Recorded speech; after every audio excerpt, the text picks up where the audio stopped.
The Tennessee Pro Football Podcast's Drive to the Draft continues. I'm Blaine Kellar, joined by Titan insider Terry McCormick. We are fueled by Fast Stop Markets. Another Drive to the Draft, Terry, where it seems a little bit like we've got a clearer picture as to what the Titans might do with that number one overall pick, with free agency kind of wrapping up here after this first week. Yeah, the first wave of free agency has come and gone. Now teams will be shopping for bargains. And when it comes to the draft, I think the Titans holding that number one pick, and it certainly looks like that they may be zeroing in more so on Cam Ward than anybody else in this draft. So, he came in, made a nice impression on them during his 30 visit after they had first met with him and had a good meeting at the combine. So we'll see if Cam Ward holds as their choice at number one, or if they still want to make a deal with somebody else to get a bevy of picks. NFL draft analyst Tony Pauline will be joining us today to talk a little bit more about that meeting and just the general impressions that the Titans have on Cam Ward. But Terry, how do you think the moves that the Titans made kind of led toward that decision through the first wave, bolstering the offensive line a little bit, and then signing Brandon Allen as a veteran quarterback? Well, we knew that the Titans, from what Brian Callahan had told us, needed a veteran quarterback and wanted a veteran quarterback. And so I think in that regard, when the big part of the free agent market dried up with no Matthew Stafford, no Derek Carr, no Kirk Cousins, there weren't going to be a lot of guys to go out and really get and, use as a solid bridge guy. So I think that, the more they got to looking at Cam Ward, the more they seemed to like him. And now he seems to be a guy that could very well end up being their choice. Note to self, not sure if this picked up on the mic or not. I believe my iPhone thought that when I said Terry, it heard Siri. So trying to cut you off a little bit there with the response. But we're going to break down the entire free agent class that the Titans have brought in. And on the other side of this break, we're going to talk about the draft class that they might bring in. Tony Pauline joining us on the other side of this break. You're watching the Tennessee Pro Football Podcast on Main Street Media Television.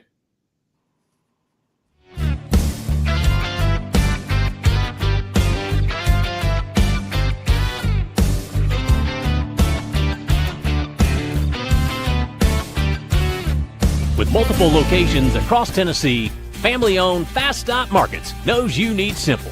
A one-stop shop for fuel, food, and more offers you Fast Stop Perks, an easy and free rewards program that helps you save on fuel and earn points you can spend like cash. You can also get free items, join clubs, and save big. Get your Fast Stop Perks card at checkout or download the Fast Stop Perks app to start your loyalty rewards today. Fast Stop Markets, keeping you moving. So Busy Bee is a very close-knit family. We fight just like every family does. We have arguments, but we always come out with a solution to the problems. We don't just fight about what we want, we fight about what customers need. We want to make sure that every customer we go to is more than satisfied. And that doesn't just start whenever we show up at their door, that starts when we show up every day at work. We want to make sure that we are serving our customers to the best of our ability.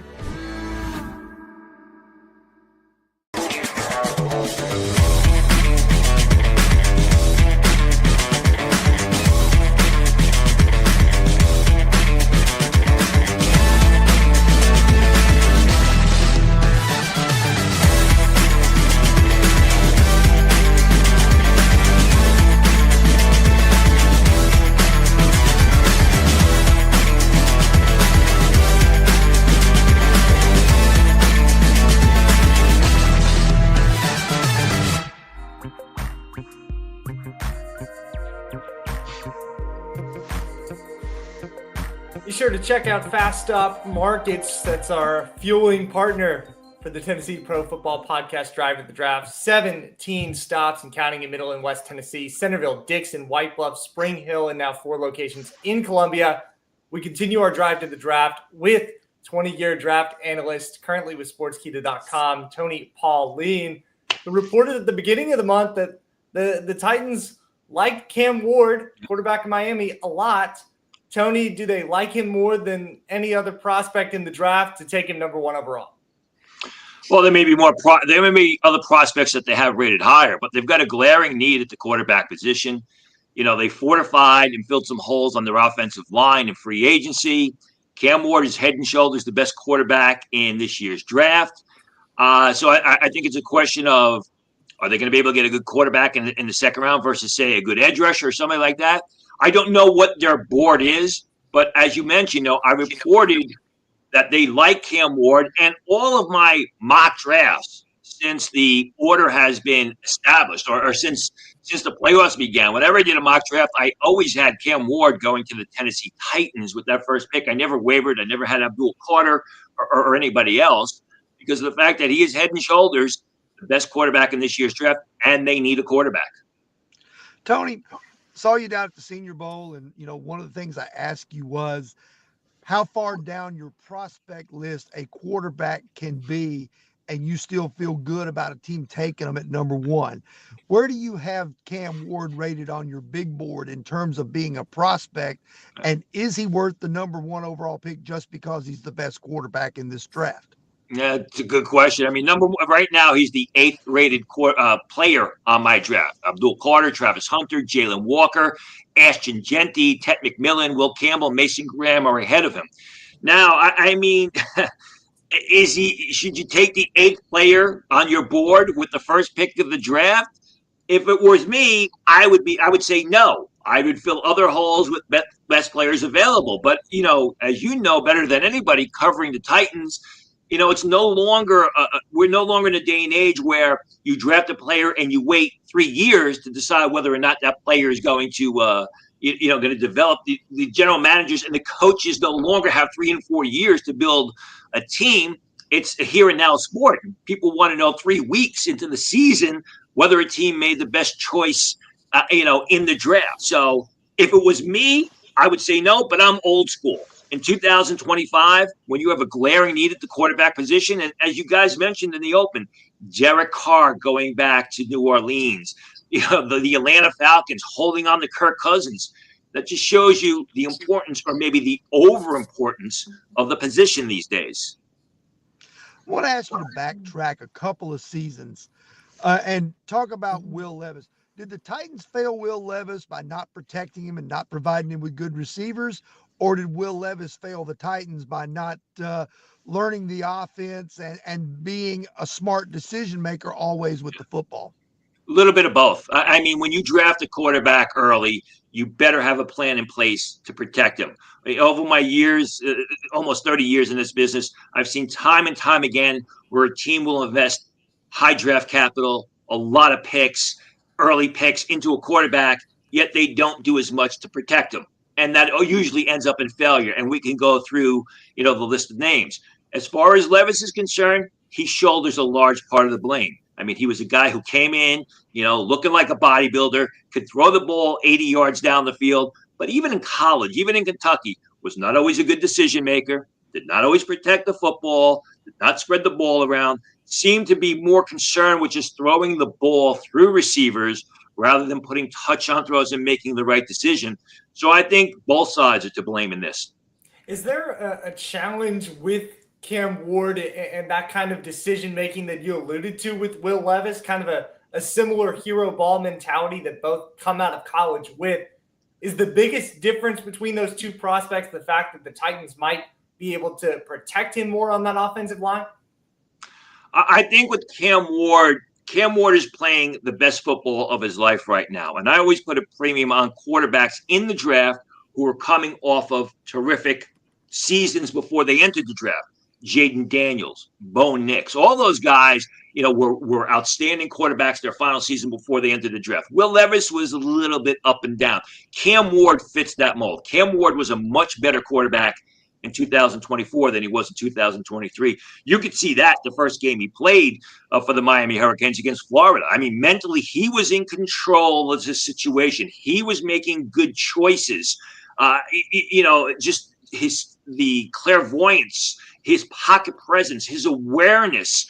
I think what happened is as the year went on and the Miami Hurricane defense started to falter more and more, Cam Ward felt he had to take more on his shoulders, held the ball a little bit too long, tried to improvise and get a little too cute.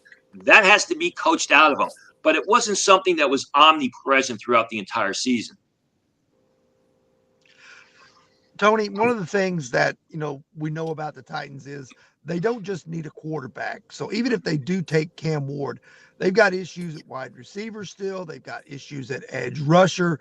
They could use depth all over the place at nearly every spot on the roster. They currently don't have a third-round pick. So with that second-round pick, knowing what this draft is and where it's deep and where it's not, would they be better off spending the second-round pick at a receiver or an edge rusher?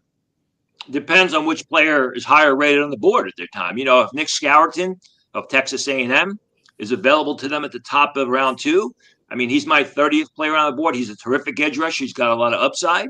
I think that's that's somewhere they look. If a top receiver, if a Mecca Ibuka of Ohio State somehow gets out of the first round, or Matthew Golden of Texas somehow gets out of the first round, you've got to look at who is available at the position at that time and go with, in my opinion, go with the best player available. But along those lines, is the draft deeper on the edge or deeper at receiver? Because I've heard that throughout a lot of positions that the value in this draft is probably between picks 25 to 65.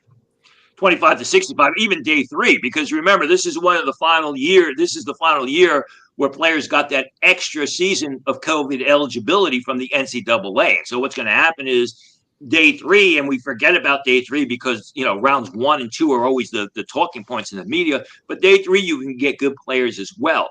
As far as the depth of the draft, I'm not a big fan of the receiver class. It's much deeper at the edge rushing class. To answer your question, but you can also often get edge rushers, in the middle rounds, the early part of day 3, guys who produce at the next level. If you're looking for that superstar receiver, except for Ted McMillan, maybe Travis Hunter, if you project him to receiver, there really isn't that really standout receiver. Everybody loves Matthew Golden of Texas. Runs the 4.29, whatever it was at the combine. Needs a lot of work on his overall game, as far as I'm concerned. Talking with NFL draft analyst Tony Pauline on the Tennessee Pro Football Podcast Drive to the Draft, brought to you by Fast Stop Markets and Recovery Now USA. Specialize in medication-assisted treatment, prescribe Suboxone, and offer therapy to patients in a confidential, respectful, and professional setting. They serve patients in Tennessee with locations in Nashville, Clarksville, and Ashland City. Tony, who are some of those day 3 prospects that you do like on your board that the Titans could maybe find a fit for? If you're talking about receiver, Jalen Noel of Iowa State, I think is going to make it into day 3. Maybe Trey Harris of Mississippi is a 4th-round type of player. If you're looking for an edge rusher, day 3, Josiah Stewart of Michigan, more of a stand-up 3-4 outside linebacker edge rusher. Jack Beck of TCU, does he go late in day 2? If he doesn't, he's there at the top of round 4 for Tennessee. I think that's a great pick. The kid from TCU, great hands, not the fastest guy, but tough, savvy. A great story as well. You may remember his brother was actually one of the victims of the terrorist attack in New Orleans on early New Year's morning on Bourbon Street. Plays at the Senior Bowl, had 3 terrific days of practice, then made that catch late in the game for his team to win. There's a lot of guys. Where does Kieran Lacy go? Kieran Lacy of LSU is a terrific receiver. He's got some off-the-field issues. He's got some legal issues that he's got to answer to. But at what point in time is Kieran Lacy, more greater reward than risk? Tony, I want to talk about another receiver that seemingly is starting to fall a little bit in the eyes of a lot of people. And I'm not really sure why that is, but Luther Burden of Missouri. I think a lot of people, if you had said coming into last season, he might have been the first receiver off the board in a lot of people's minds, depending on what you feel like Travis Hunter projects to. But now there are people talking like he could fall completely out of the first round and maybe into the early second. What is going on with Luther Burden? Well, I think 2 things. Number one, he was overrated coming into the season. He was he was the number 1 prospect on scouts list coming into the season. He never deserved the early rankings that he was that he had been receiving. He's well built, he's fast, but he's not overly tall. He's not a true speedster. I mean, he came into the combine at 6 foot even, so it's not like he's a 6'3" guy. He's got a very limited route tree. I think he's a real good receiver. I don't think he's a generational type talent. And I think part of the reason he's falling is he was overrated to begin with. He never really deserved those early season, top 12 rankings that a lot of people had put on him. Who's the number one receiver on your board, Tony? Ted McMillan, not even close. Kid from Arizona. He's tall. He's a natural receiver. He's got it going on between the ears. He shows great field vision. He knows how to separate from defenders and make himself an available target. I mean, you watch Arizona games. The opponents knew the ball was going to be thrown to Ted McMillan, yet they couldn't stop him. Not the fastest guy in the world. Probably he's not going to run before the draft because he wants to hide that deficiency. But in my opinion, a game-controlling number one type receiver. One last one from me, and then I'll turn you back to Blaine. James Pierce of Tennessee, another guy that's kind of wishy-washy in terms of where draft analysts put him. Some people have him going top 15, other people have him going end first, top second, that sort of thing. Did it hurt him this year that Tennessee had such a defensive line and edge rotation that he didn't get the snaps and couldn't put up the stats that he put up the year before? I think it hurt him more that he's a tall, thin guy that struggles getting off blocks. That's what he always was. And again, like Luther Burden, I think he was overrated coming into the season by a lot of people who thought that he was going to be a top 5 pick. He's an incredibly athletic guy. Forget about the time he ran at the combine. Go back and watch the film. If they're not rushing him up the field, he can get out laterally and play in space. He's got good lateral speed as well as up the field speed. He's also 6'5", 245 pounds. So you assume that he should be able to put on another 10 to 15 pounds. It's not always the case with some players, but you hope he could do that. I have him as my number 18th ranked prospect. I would be surprised if he gets out of the top 20, top 22 of the draft because of his athleticism, because of the pass rush ability that he showed. I just think he was a bit overrated, and his skills did not warrant such, early mock draft placings. One more for draft expert Tony Pauline. We've asked our analysts that we've brought on throughout our drive to the draft the same question. I know you've mocked Cam Ward at number 1 for the Titans. Mike Detillier, who we talked with a couple weeks ago, said if he were the GM, he'd take Travis Hunter number 1 overall. So if you were in that seat, the clock's ticking, who are you taking with the first overall selection? Well, I'm trying to work a trade, if I can, to say a team like the New York Giants, who also desperately need a quarterback. And if I can get a trade and get a haul of picks back, that's something I'm looking at. Abdul Carter is my number 1 rated player on my board. And this is a newer staff. Borgonzi should have some time, to work there. It's not like a situation with the New York Giants where they have to win now. I would say if it was Tony Pauline, I would go with Abdul Carter. But in 2025, I think you're going to have to go with Cam Ward. Great stuff from Tony Pauline. Check out his work, NFL mock drafts all throughout this season. You certainly stay busy, Tony. Thank you so much for taking the time. We really appreciate it. Thanks for having me. And I think I need to say to Terry McCormick, it's only appropriate, happy St. Patty's Day. With a name like Terry McCormick, you'd be a hero walking the streets of New York today. Even wearing my green. Our Tennessee Pro Football podcast continues after this. We'll break down the free agent class for the Titans. Stay tuned. This is the Tennessee Pro Football podcast, fueled by Fast Stop Markets. With multiple locations across Tennessee, family-owned Fast Stop Markets knows you need simple. A one-stop shop for fuel, food, and more offers you Fast Stop Perks, an easy and free rewards program that helps you save on fuel and earn points you can spend like cash. You can also get free items, join clubs, and save big. Get your Fast Stop Perks card at checkout or download the Fast Stop Perks app to start your loyalty rewards today. Fast Stop Markets, keeping you moving.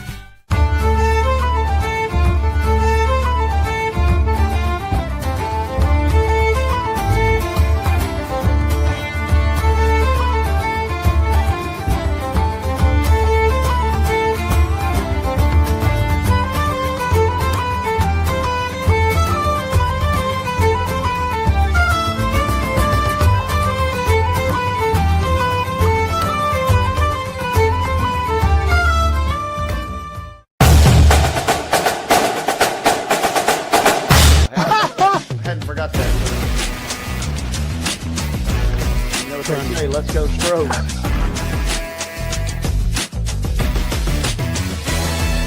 People are amazed at the variety and quality of guests we bring into Main Street Sports today. But when you've been in this business for nearly 40 years and you never throw away a phone number, it's pretty easy. Right, Wade? Absolutely. And Wynn agrees with me. Check out some of our guests featured on Main Street Sports today. Step back and catch my breath. But I expect nothing less from you, big boy. Let's get going. We make it work pretty good. So the fans are tremendous. It's fantastic. It was really amazing. They call it performance. Yeah.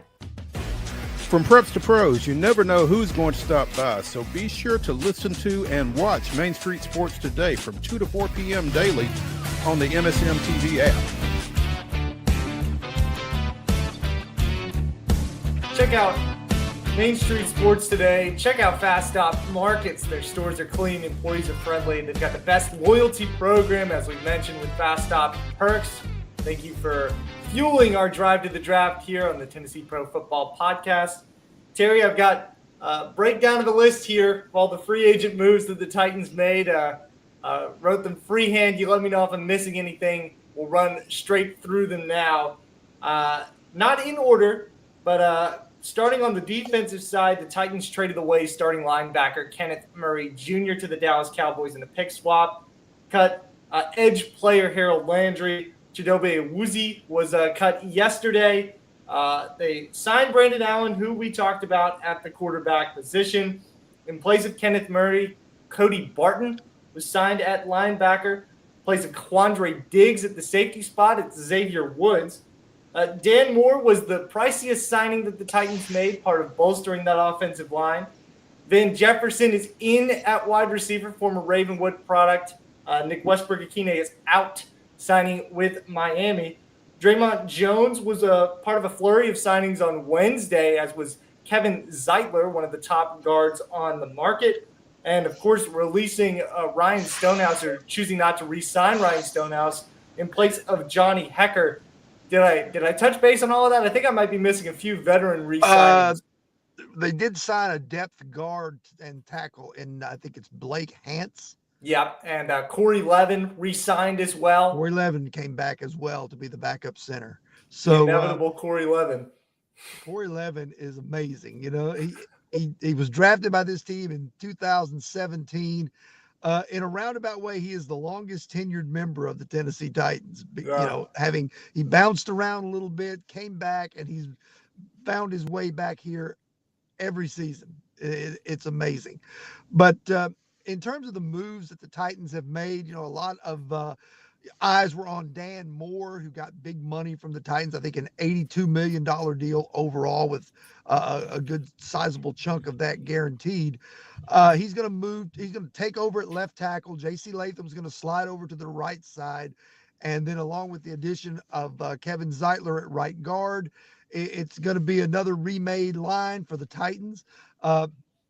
You know, I don't know that Dan Moore is going to be, you know, the second coming of Ron Yeri or Jackie Slater at tackle, or Anthony Munoz, but if he can hold up and be solid there, it allows J.C. Latham to go back to his natural position on the right side. And it does kind of fix what, you know, has ailed this team off the edge for the last couple of seasons. So to me, it's a good gamble. I think the big word in all these free agent signings, the big word is durability and availability. That is the biggest thing, because these guys have, you know, if you go back and you look at their history of how much they've played, whether it's Xavier Woods, whether it's Dan Moore, whether it's Kevin Zeitler, they've been available. They've been able to play and appear in games, not missing big amounts of time with injuries. So that's another factor that Mike Borgonzi is really honing in on in this offseason in free agency. Yeah, Dan Moore started all 66 games of his career. You mentioned that contract, 4 years, $82 million, $50 million guaranteed, with $30 million in the first year. That obviously is an overpay for a guy who's just kind of been consistent throughout his career, but it's an upgrade, like you said, and it allows the team to kind of move J.C. Latham back to his original position. Touching on that durability, Xavier Woods, he's a veteran, but he played 100% of snaps for Carolina last year. Was not injured. Cody Barton has missed 5 games in his career. He's had a couple of stops, and talked a little bit about Dan Moore and what he's been able to do. Defensively, Terry, you surprised by all these changes that the Titans are making, especially on that starting caliber line? Just across the board, you're looking at least 5 new starters on the defense for next year. Yeah, I mean, I think, when you go back and you look at it, I think Harold Landry had kind of lost a step. And I think that they just couldn't justify $17.5 million for him this year. So when they gave him permission to seek a trade, that was kind of the beginning of the end, where you knew the writing was kind of on the wall, that unless he was willing to take a pay cut, he wasn't going to be long for the Tennessee Titans. So they do need edge rush help. They did get Draymond Jones, who's going to play out there on the edge, and he's a guy I think that a lot of people feel maybe has some untapped ability. Maybe he's been, used earlier in his career more as a hand in the ground type of defensive lineman. But now the Titans are planning to maybe use him sort of in that Danico Autry type of role, where he spends some time standing up and then sometimes with his hand in the dirt. So to me, that's a good move. It's potentially one that could really help this pass rush. I think that, the others, Cody Barton, probably going to be more of like an upgrade of Jack Gibbons. They moved on from Kenneth Murray, who's similar. They still need a pass coverage linebacker. Maybe they can find that in the draft. Maybe it comes out of one of the guys that they've got already in house, in a Cedric Gray or an Otis Reese or somewhere, or even Chance Campbell if he can stay healthy. But they do need a pass cover linebacker, somebody to play in the nickel, I think ideally. And then at safety, you mentioned the durability of Woods. That's something that they really need, because last year after Quandre Diggs was injured, it was a revolving door at the safety position. Yeah. Terry, what can you tell us a little bit about this Ryan Stonehouse situation to close us out here on the Tennessee Pro Football Podcast? Stonehouse, a fan favorite for a little while, and he's replaced with Johnny Hecker. I feel like maybe some of the stats that you could look at that didn't favor Stonehouse were more so the special teams unit surrounding him. Well, you got to remember there was a change at the special teams coordinator. John Fossil was coming in now to be the new special teams coordinator for the Titans. He's worked with Johnny Hecker before. He knows Johnny Hecker. Ryan Stonehouse's biggest problem was he had too much leg. He would kick a lot of line drives down the middle of the field. It might go 60 yards, but it might be returned, 15 or 20 yards. And I think that's what they're trying to prevent. I think Johnny Hecker is going to bring a lot more directional punting. He's also going to bring that element of being able to execute fakes. He was a high school quarterback. The Rams early in his career used him a lot on fake punt trick plays. So that adds an element back to the Titans that's been missing for quite some time out of the special teams bag of tricks. So to me, they decided to go with a more seasoned veteran. Ryan Stonehouse ends up with the Dolphins, back with Craig Aukerman, who got the job there. So it'll be interesting to see, how Aukerman uses him. But the lack of directional punting and the lack of consistent hang time probably were the things that proved to be Stonehouse's undoing. We've made it through the first wave of free agent frenzy for the Titans, and now we continue through that and prepare as we inch closer and closer and closer to the NFL draft. Stay tuned to TitanInsider.com and the Tennessee Pro Football Podcast, where we'll have you updated on every move Tennessee makes between now and then. We'll see you in a few weeks. Thanks for joining us on Main Street Media Television.